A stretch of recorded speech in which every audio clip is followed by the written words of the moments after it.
Good morning, everyone. Welcome back to Morning Brews. On today's show, Richarlison is fit.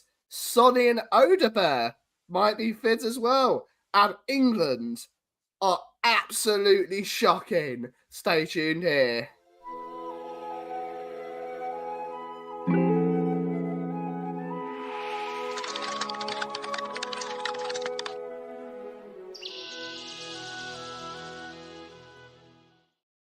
Welcome back to Tottenham on Tour, your world-famous morning news show with myself, the Cough. And the roadman is back. We found him. He was going after some sheep.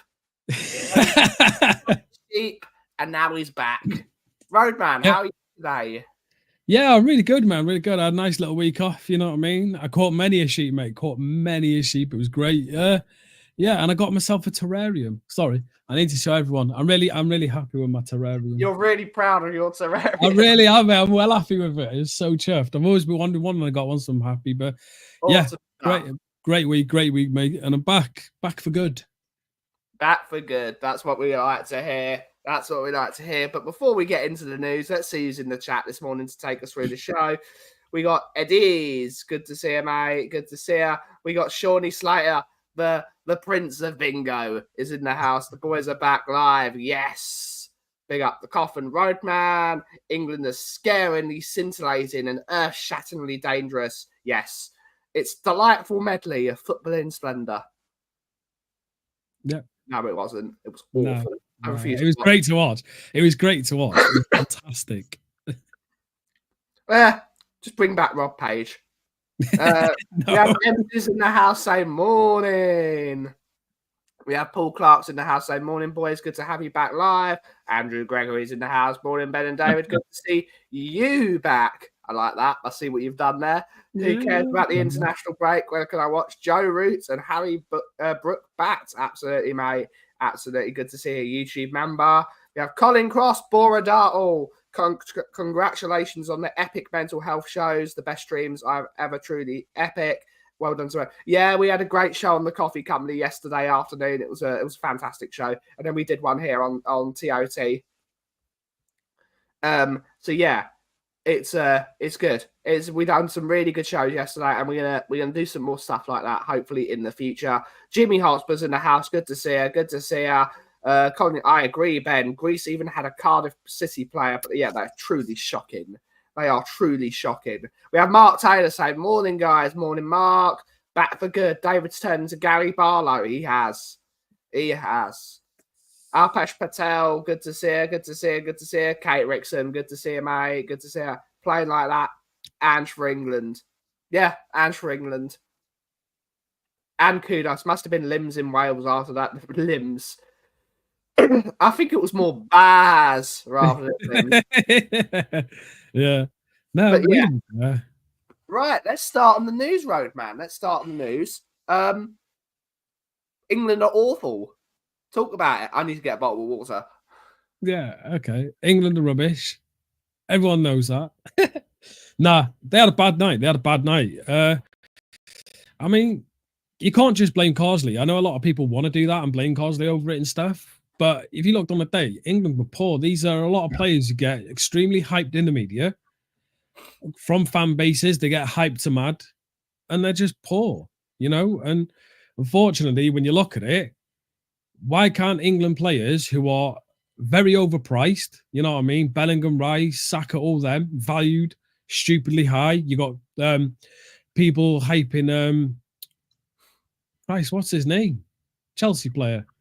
Cole Palmer. Carl Palmer, sorry, yeah. I keep thinking his name was Colton for some reason. Yeah. But Carl Palmer, right, yeah.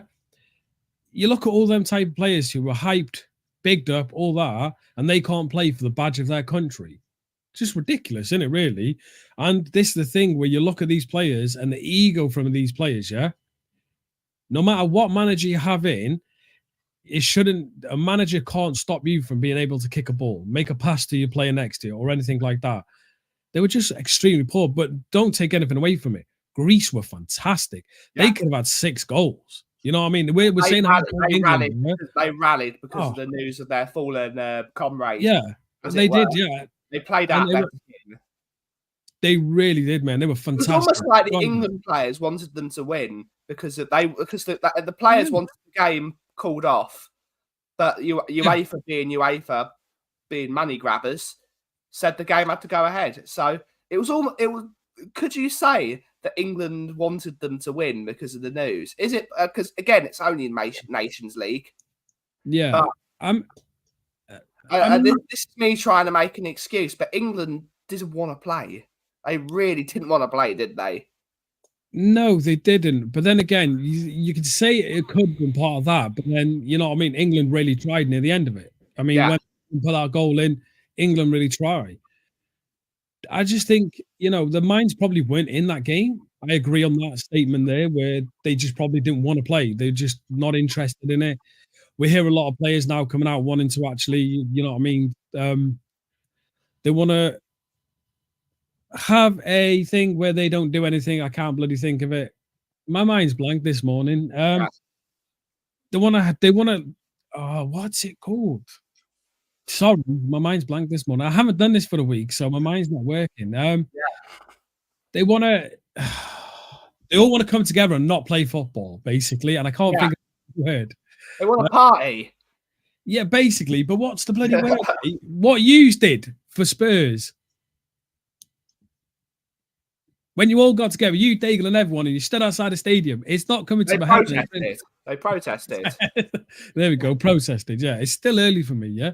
Yeah. Protested. It's early for everyone. But that's what the players want to do. They want to protest against all these matches being played, and I kind of agree with it. At the moment, it's just trying to influx too much games constantly. I mean, we've had 7 games in the Premier League. We've had 2 international breaks already. That is ridiculous. Yeah. That's pathetic. You know what I mean? They shouldn't be doing that. As well as 2 European games, 2 cup games. It's ridiculous, mate. It really is. And I understand why the players do want to do that, because at the end of the day, we can sit there and say about, well, you get paid a load of money, you should be doing loads of work. But the issue with that is when you take that aspect of it, yes, they get loads of money, but their body is how they make that money. So if their body's broken, you've got to give a big up to this. Yeah, big up to Tweaky. Tweaky gave me a £50 super chat yesterday, so everyone sent some love. Really? We all love Tweaky. Oh, big up Tweaky, mate. What a legend. We all love Tweaky. What a guy. He really is. He's awesome. But yeah, going back to that, mate, you know, it's their bodies that make the money. So the more games they do, the higher a risk they are to get a career-ending injury. Or even worse, roadman, how many footballers are getting heart attacks now? Yeah, because they're over pushing the body constantly. It's dangerous, you know. You got to understand, these are pushing their heart rate up to a point 90 minutes every game. And if they're not having adequate breaks, mate, it's dangerous for them. Yeah. I was having this argument in the pub yesterday that footballers don't work as hard as they used to work. And they're just like, no, it's just categorically not true.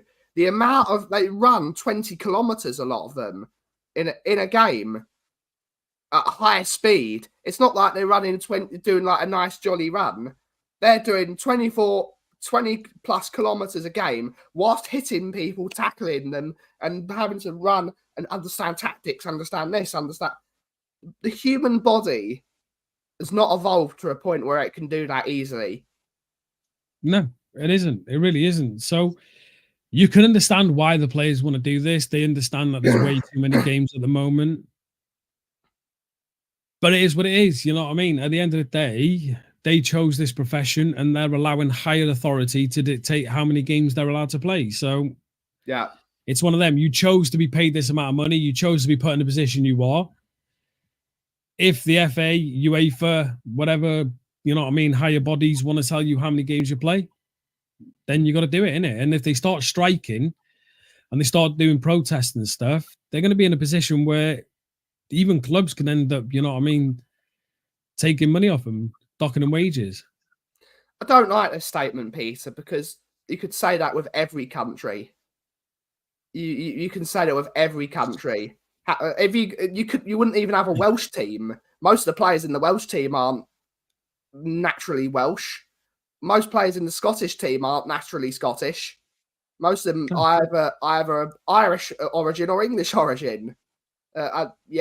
if you look at every Spain, I bet most of the people from Spain aren't originally Spanish. No, I mean, look at Brennan Johnson. He was born in Nottingham Forest. You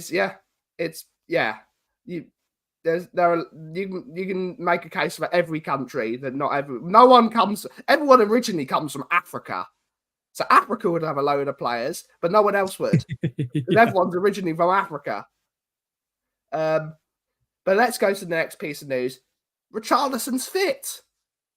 Yay! Yeah, I mean, right, I understand a lot of fans are not overly happy about this. I get why, but squad depth for us is very important. We've got a lot of games coming up, and you got to say one thing about Richarlison. He's experienced in what he does. Yeah. So for me, at the end of the day, look, he's not the best player in the world, but he does a job for us. I mean, last season, was it last season? Yeah, I think last season he got a few goals for us. He can work in this system to a certain extent. And when you need a player with experience to come on in situations like, say, against Brighton, you know, when our forwards not getting much not getting much balls to him and getting in positions where he can score, stuff like that, link up play and everything, you need a player as well to bring on, go to up top, or bring on a different aspect of a player, a different style of player. And that's what Richie is. So for me, it's not a bad thing. You know, he's squad rotation. We've got a lot of games to play. And it'll be good to see him back. He's been injured way too long, but it depends on how long he's back for.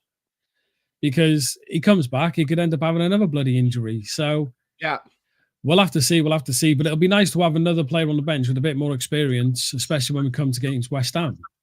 Yeah. We definitely need Richarlison because, frankly, again, it goes back to too many games of football, doesn't it, Roadman? If Solanke plays every single game, he's going to conk out. He's just going to conk out. Yeah, he is. And if you look at the way Solanke plays, don't get me wrong, he's a hell of a fit player. But if you look at the Brighton game, he was shattered, mate. He was absolutely knackered. And, you know, you got to understand, he'll end up getting a bad injury if he carries on like this. So you need to rotate him. I know we've got Lancashire on the bench, but he's a kid. He's not fully experienced. You can give him little game time against certain teams. He's not biologically developed yet. No, he isn't. So you can't expect him to be the backup for the whole season. So with Richie back, again, more rotation, experienced player, and he can score a goal. We've seen that. He can score a goal. So we'll have to see, but it'll be nice to see another player on the bench with a bit more experience. You know what I mean? Because he's a very passionate footballer. All right. He's not passionate about Spurs. He's not passionate about anything. He's just passionate about football. And you need that player on the bench. You need that player on the pitch sometimes. You know what I mean? The one who's looking at the game going, you know what? These are ridiculous. These are a joke. I'm going to go out and I'm going to run. Try. Get the fouls. You know what I mean? Attack the player. He wears his heart on his sleeve. Yeah. He really does. And he's also a bit of a shithouse as well. Right? Yeah. And at the moment, we don't have many of them in the squad. We got to be honest with it. Solanke's not a shithouse. Madison is just an ankle merchant, and I call him an ankle merchant because every time, because he can get hit on the head, man. He'll grab his ankle. Yeah, I don't know why, but all connected, Roadman. You've clearly not studied kinesiology and no, I haven't. No. Yes, I don't even know what they are. Well, too early for these big words, Ben. Kinesiology is the study that all electrical signals go through your body and everything's connected. And Feldenkrais is osteopathy through movement. Oh, right. Okay. But yeah, it's a good thing. Everything's connected.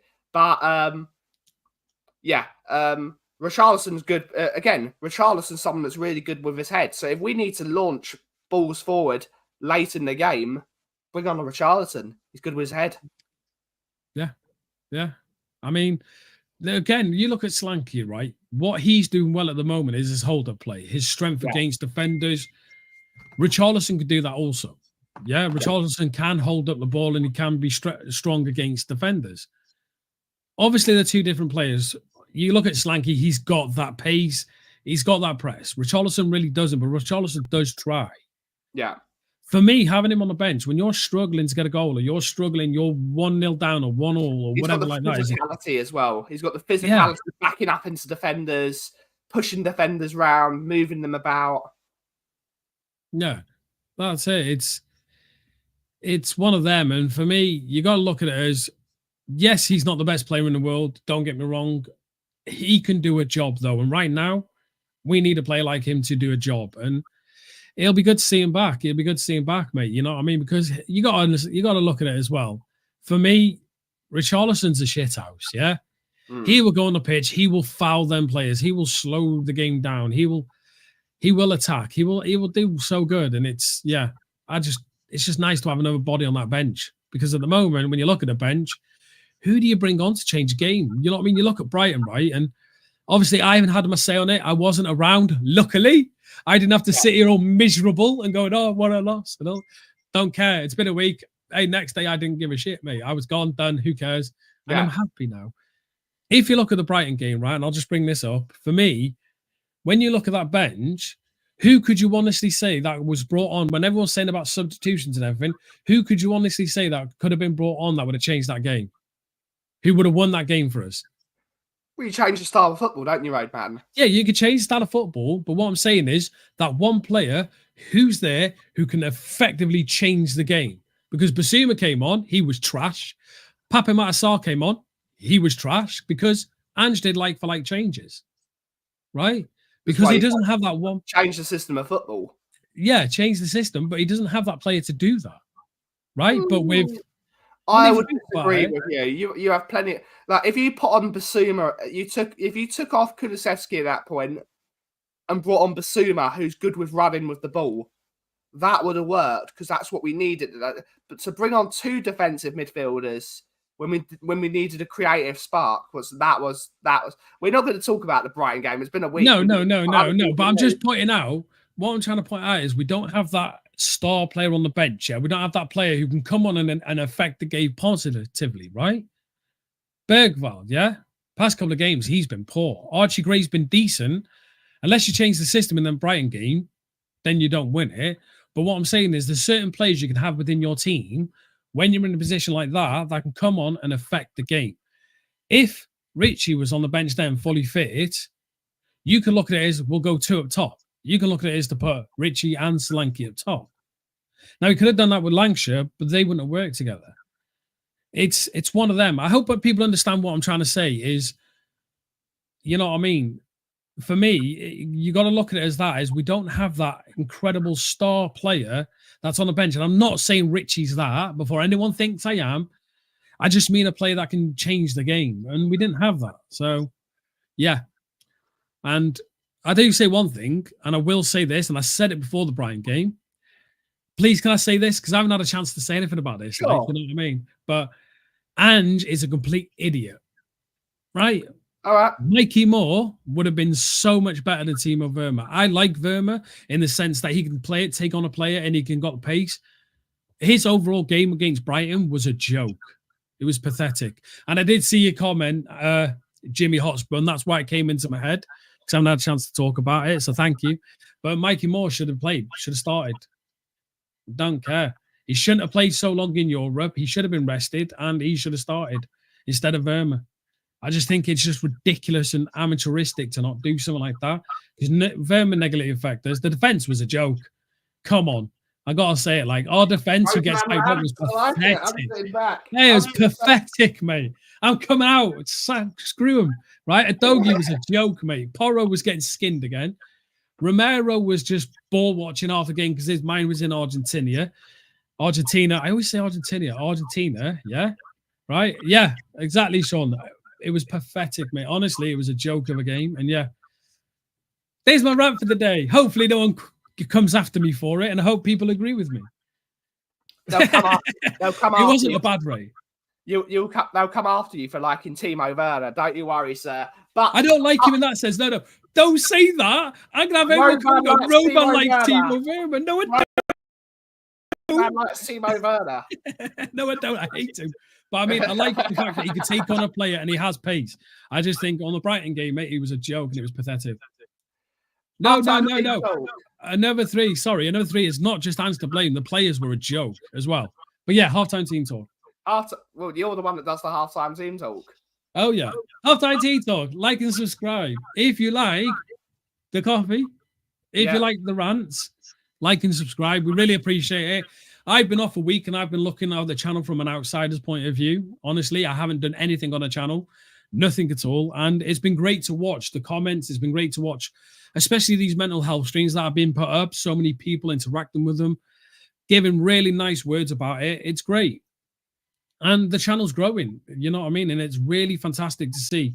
And again, I watched it for over a week. And even though the streams weren't, you know what I mean, perfect constantly and everything, there was so many people still within here and still growing the community. So we really do appreciate you all. And again, our opinions are our own. Yours are yours. Value ours like we value yours. Everyone has one. Be respectful. Be nice. No dramas. Thank you all. Halftime team talk. Sheriff, no. Don't do that, Sheriff. Don't you do that to me. No. See, everyone's going to come in the comments and be like, Roadman's a little knob. He like Timo Werner and stuff. I don't like him. I just like the fact that he could take on a player because there's one thing Timo to say, Roadman. Sonny can't. That's Timo Roadman. No. We like it. Oh, no. On our last piece of news, Sonny and Wilson are fit. Apparently, or they're going to be fit to start in the training sessions from today, I believe. We need Sonny back, don't we, Ramon? We need Sonny back. Yeah, we do, but I hope we need Sonny back. We really do. But what I worry about is Mikey Moore, yeah? Now, Mikey Moore has come on in a few games and has really performed very well for a lad of his age, yeah? Right? Yeah. Yes, sorry, I was just reading that comment. I agree. Yeah. For me, you've got a young player who's really trying. I mean, he could have scored a banger against United. He tried against Brighton. He did all right. I mean, he's a young player. He's still raw, and he's still, as you say, Ben, you know what I mean? His body, he's an animal monster for his age, like, you know what I mean? But he still needs to develop and grow. With Verma, who's on stupid... No, stop it, MZ, really? But with Verma... Yeah, again, yeah, this is what I'm coming to, right? With Verma, with odobert, and with Sonny, Mikey Moore's going to be pushed down that. He's going to be pushed down the pecking order. It's going to be such a shame because Timo Werner we know is trash. I don't like him, people. I don't. I just mean I like the fact that you can take on a player. I said it wrong. Leave me alone, right? I don't like Verma. Odobert, we haven't seen enough of him to actually have a full judgment of what he can and can't do. Sonny, I'm sorry, this season, his inability to take a player one-on-one is worrying. He's lost his pace. There was a point we seen him where he would literally had the whole pitch to run. He was against one defender. What did he do? He turned back. Right, you know what I mean? He knows he's lost his pace. So I'm hoping this break's done well for him because he's overplayed. Yeah. And we get the old Sonny back. Yeah. For me, Sonny adds... if we go back to what we were playing against Man United and not having touchline wingers, and Sonny's playing close to Solanke, I think Sonny will work so much better because he won't be running down the line the entire game. He will be where Sonny is good, which is on the last man, exploding into space. That's where we need Sonny. He's never really been the player, apart from maybe the Chelsea game when he did that ridiculous run, or the Burnley game. He does them once in a while.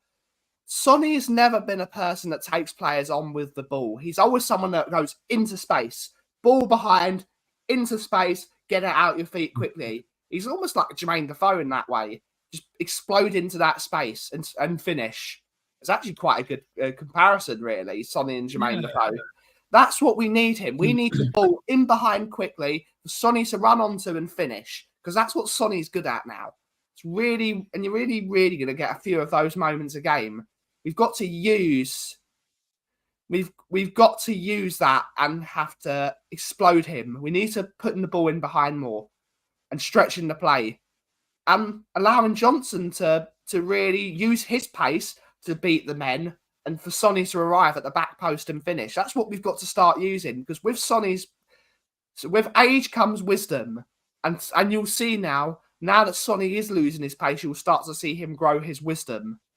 And you will see that. I don't know if I'm talking absolute rubbish. No, I agree with you. But what I'm saying with Sonny about being 1v1, if you watch a lot of the times back in the day, Sonny would cut to the byline, literally the byline, and he'll cut back through, put balls in, like Maddison's doing, right? Yeah.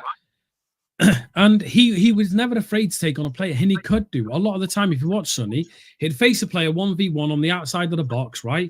And he would, I believe he was. I really believe he was, because if you look at Sonny, he's outside the box, he's facing the winger, he's facing the defender, sorry. He would cut that defender up. He would put that defender on his arse. He would cut right, he would cut left. At the moment, all Sonny does is, majority of the time, lose the ball, trying that. And he was very good at that, being able to, like you're saying, what I mean is, like, when he's on the edge of the box, he's got a defender facing him, he cuts in and then bangs the ball in the top bins, right? We haven't seen that for ages. Now, it obviously, tactics dictate that. It's tactically, Ange doesn't let them shoot. No, because if you look at United game, what did we do? Right? The one thing we did in the United game, our fullbacks stayed as fullbacks. Yeah. Not one inverted, which allowed our wingers to have the ability to cut through. Look at Johnson. Johnson is not an out-and-out winger. Yeah. He's not. He's an inside forward, like you're saying about Sonny. Inside forward. So they need the overlapping fullbacks. Basically, like we used to play under Poch. Yeah. Where the overlapping fullbacks came, Walker and Rose overlapping or whatever else. And then the attackers can move into the attacking position. Sonny hasn't had that yet. And I will say that, you know what I mean? So he's struggling out there. For me, I believe he was a 1v1 winger, but he was also cutting in as an inside forward. He's kind of like that all-round winger you want. And it's worrying, but this is why I'm saying he's been overplayed, right? And for me, Sonny having a break could be good. I hope so, Roadman, because there is so much joy in watching Son Heung-min play football. When he's at his best, when he's taking people on and shooting, that's when I want to see Sonny. I want to see that back. I miss it. I know he's, what's it called? He's at the end of his career. He's at the end of his career as a winger, and he's going to have to find more joy as a striker in these next few. And it's what Conte wanted him to do, and it's what Mourinho wanted him to do. But he's got to shoot more. We've got to have him shooting from outside the box. I don't know if it's confidence. I don't know if it's tactics. I really couldn't put a finger on it. For me, mate, I think it's both. I think it's tactically he's further away from the positions he needs to be to do that. I feel his confidence is shot because of it. And I think he knows himself he's coming to the end of his career. Yeah, exactly. For me, Sonny, when you look at Sonny, I know people don't like stats, right? And I get it why. But let's look at the stats. Sonny is one of the players in Europe, that has outperformed his XG consistently every single season, right? This season, I don't think he's going to do that, personally, because the system we play, it limits a lot of players, and it's worrying when a simple change against United allowed us to be so dominant. Yes, United were poor, whatever. But then we inverted fullbacks against, I think it was Karabag, weren't it? We inverted Porro. Then I think we did the same with against Brighton. Both Udogie and Porro spent more time in the middle of the field than he did on the right. Udogie cut in so much that I left them out of space, and that then gives issues to players trying to defend again. Because if you lose the ball in them positions, you've got to track back 10, 15, 20 yards to get back into position, which causes a mess. And that's what we've seen. Obviously, players didn't turn up, whatever. But I totally agree with you, sports lover. I really like Spence. I want Spence to play a few games.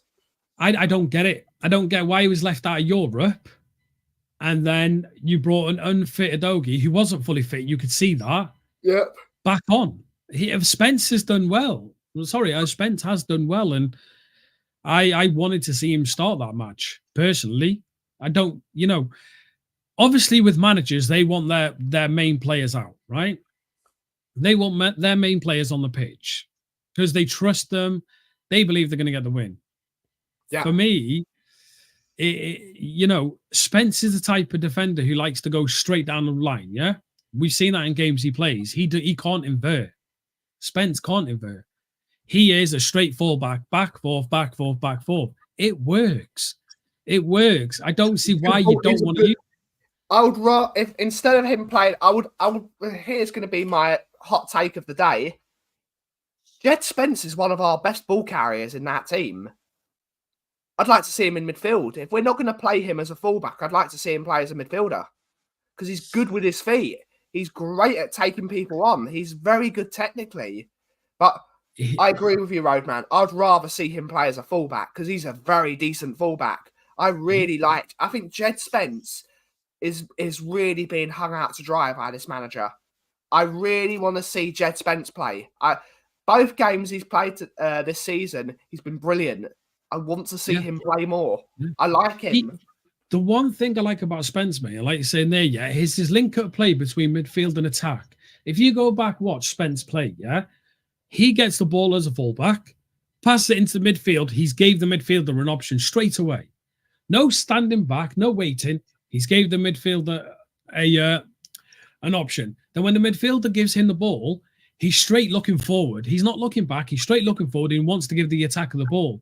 When you play the system like that, the attacker is allowed a ball, so you pass the ball to the attacker. He's then making another overloading run. It works. You need that link-up play. And I know everyone used to hate Emerson Royale, right? But there was a couple of games where Emerson Royale did that. Link up to the midfield, give the midfielder an option, link up to the attacker, Unfortunately, when you invert into that midfield, you took away the midfielder's extra option after you've passed the ball. You pass the ball to the midfielder, unless you're super speed and you can run past him, which majority of the time you can't before another player's on them, you gave that midfielder no option. And it doesn't work. You know what I mean? For me. No. I agree with you. I want to see Spence play. I want to spit. And just to piss off Paddy, because Paddy's now in the chat, it is our time. That is our time. Good to see you, Paddy. He's coming in here to annoy us. We're going to annoy him by ending the show. That's the way it works. But Roadman, we're doing the fan show later, aren't we? Yes, we are. Tonight, 6 p.m, me and Brian will be doing the members show. Members, posts will be put up with a link to join. Feel free to join, whoever wants to join us and have a chat and everything. And just talk about things. I know there hasn't been much because, international break. It's boring as hell. Yeah. But you feel free to come on, have your say about how you're feeling about things, stuff like that. And it'll be a good one. On that note, everyone, it's time to end the show. We will be back later on the Coffee Company at 3:30 today. The Brewing Bollocks today. 3:30 today. We might even try and do it earlier. We will see. I will talk to Bobby and Kuva. But thank you all so much for watching. Have a wonderful rest of your day. And as always, take it away, right, man? Ni Mind. And as always, if you smell what the cough is brewing, thank you so much for watching. Have a great rest of your day. Ciao for now.